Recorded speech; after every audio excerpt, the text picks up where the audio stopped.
Sometimes you wake up thinking the rain will slow you down, but in the village, rain is just part of life. We're used to it. Today, the sky opened up early, and we were sure no work would happen. We even told the team leader to cancel, so we left for breakfast, expecting a slow, quiet day. But when we came back, what we saw really surprised us. The men were already working, rain or not. They knew the mission, and they weren't going to waste a single hour. The place was full of energy, everyone focused, helping each other, getting things done despite the rain. This is how we build in the village, with heart, with hands, and with whatever weather the day brings. Hi, my name is Rowena. I do videos around cooking, farming, and homesteading in general. If this is your first time coming across this channel, kindly hit the subscribe button for more videos. So as you can see today, the weather is bad for whatever we are doing, but good for farmers. And today when we left here, we thought that the people working at the site are not going to come because the weather was so gloomy and it was heavily raining. But after breakfast when we came, they saw that they had already started doing the walls inside. So as you can see here, yesterday we dug this place so that we can get the soil that will help us do the walls for the pop house. And also, it's this the way the holes are here. This is what they are following. Yesterday they did almost more than half, right? Yeah, Yeah, more than half. Some two are outside still digging, but there are others inside doing the wall. Also, the makuti guys are almost done, and the roof is looking so beautiful. very. Yeah, yeah, yeah. The place that is not done is where you can see like the rain dropping, but the other places where the makuti is done, it's totally sealed. Like there's no water coming in except from the ones That behind has small the holes. Yeah, yeah behind the where the what is it called behind the house. yeah, When the rain is coming, it's pushing the rain inside, yeah. but from the top, it's good. So I think that's it. Is there anything that I haven't said? No, I think that's it. So today, let's see how far we'll get Yeah. in terms of the walls and also in terms of removing the soil that will be used inside the wall. So we'll just be following this curve. These holes that you're seeing here, they'll just go that way until they connect where the guy with the red hoodie is at. Yes, So also, yeah, also another thing, uh, on the previous videos, you were saying that people will see the entrance of the house properly. yeah. But now, From here, yeah, actually, you couldn't because it was not it's dug a yet. bit raised. Yeah, But now you can see like boma inakuwa boma. inaanza kuonekana. Yeah, I'm Okay. so happy. Me too. Let's see. It's gloomy as you can see, but we don't know how it will go.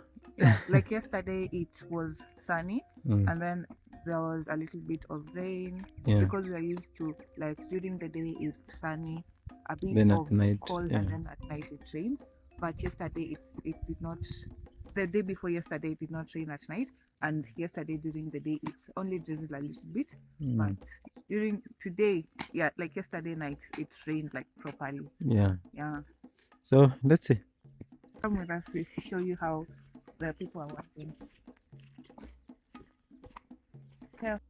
When you're working with people who know what they're doing, the day moves swiftly. They had mentioned they would need water for mixing the soil, and true to their word, by the time we got back, they had already sent for water and were busy working with it. The roofing team was also fully focused on their task. They didn't need supervision. They simply knew what the next day required, whether it was continuing from where they left off or moving on to the next step. I am so glad we chose this team. They stay in their lane, focusing solely on the roof, and I truly admire how well they work together. While one prepares the Makuti panels, the other two are already up on the roof handling the next part. It's a smooth, self-driven system. The roofing has been a process, and so far, we've made great progress. But it's definitely not a quick job. The team has been working diligently, and we've had to take our time to get everything right. So, for a house like this, how long do you think it will take to install iron sheets? Will it be a shorter or longer period compared to what we've seen with the Makoti roof? From the videos you've seen so far, how fast and efficient do you think the team has been with the roof installation? Do you think it will be the same if we were going with a grass thatched roof? Or will it be a completely different experience altogether? The way these guys work together is impressive, and it's interesting to think about how the process will change depending on the roofing material. In a previous video, I mentioned how the Makuti guys use plain sheets to help with the water drainage on the roof. Well, they also place them on the other side to ensure the water flows off smoothly and evenly, keeping everything well managed. Today's work was mainly focused on the inside. Now that the feet are being filled, we are finally getting real walls. You can see how placing those heaps of soil in each room has made the work easier. They mixed the rice straws with the soil, then added water and kept mixing. At first the consistency was a bit off, but we kept at it until we got it just right. Not too wet and muddy, not too dry and hard. Just that perfect in between. It's all about getting the right consistency. Thoroughly mixing the rice straw, soil, and water until it fits just right in the hands. The men had spaced themselves out two in each room, each pair focused on filling their section of the wall. They packed the mixture into the spaces between the feet slowly. Each handful is pressed in with care, making sure it holds and bonds well. With each pair in a room, this helped the work flow better, with everyone having enough room to move and concentrate. I just had to join in. I've never done this before, so I wanted to experience that feeling, playing with mud like a child again. But this time, it wasn't just for fun. It was for something real, something wholesome. Helping shape the very walls of our home with my own hands made it all feel more personal and more meaningful. It's so satisfying to work with art, especially when you know the result is going to be something lasting. As I pressed the mixture into place, I felt more connected to the house than ever. Every scoop, every press reminded me that this isn't just about building a home, it's about creating a space where memories will be made and life will unfold. It's a different kind of work, this slow, hands on, but deeply fulfilling. With every layer of soil, it's like we're putting a piece of ourselves into the house. You can see the progress as the walls slowly rise, and with each step, it feels like we're getting closer to something we've dreamed of for so long. There is no rush, the process itself is just as important as the end result. At this stage, the walls won't be smooth just yet. What you're working on now is just the first coating. It's all about filling up the spaces between the feet, making sure everything is packed in securely. So when you see the walls looking a bit rough or uneven, don't be surprised. It's not the final look. This is a foundational step, setting the base for the walls to be solid and strong. Once we've filled in all the spaces, we'll go over it again and smooth things out. But right now, it's about getting the material in place. It's a crucial part of the process, and while it may not look like much yet, it's laying the groundwork for everything that comes next. It started drizzling once again, but that didn't slow us down. While the rain fell lightly on the two men digging outside and the Makuti team, it wasn't enough to stop us from working. Inside, we kept focusing on making sure the walls were packed right. The rain didn't pose a challenge. We were all determined to keep moving forward. Meanwhile, outside, two men continued digging soil for the next batch, ensuring the flow of materials kept up. If we would have sent everyone to dig, progress inside would have stalled. So we kept things organized and efficient, with everyone playing their part. At this stage, we are only building the walls up to about 3/4 of the way. The reason we are stopping here is to make sure the base is solid and well packed before we move higher. This allows the walls to settle and firm up as we continue. We are taking our time to get each layer right, ensuring that everything is strong. Once the walls have been filled to this point, we'll pick up where we left off the next day, finishing the walls to their full height before we move on to the next stages. The Makuti guys had already started on the other half of the front side of the roof, and they were making good progress. They each had their own technique, working well to get each panel positioned just right, with the even pattern and neatness speaking for themselves.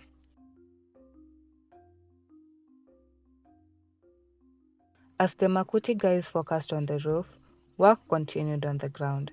The kitchen counter wall was being completed carefully, while another man was already getting the next batch of material ready, keeping the momentum alive. When I noticed the water had run out inside, I went to fill the jerry cans. The team was just about to break for lunch, so I figured it was the perfect time to get it done. That way, by the time they returned, there will be enough water ready for mixing and building.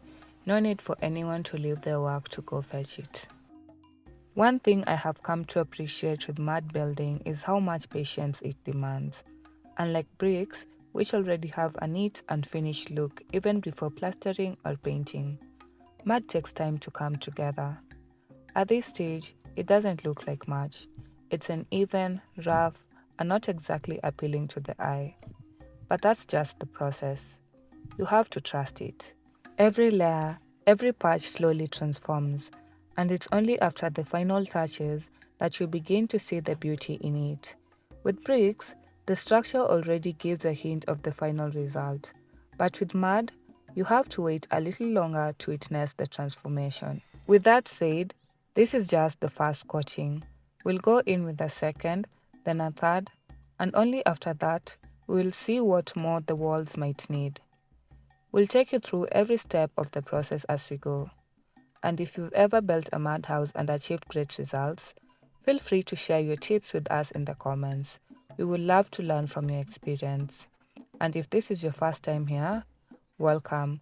We have a full playlist of the build starting from day one, and I'll place a card right here so you can follow along on our beautiful village journey.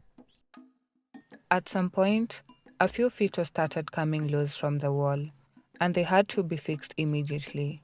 It's one of those things you have to stay on top of with this kind of build.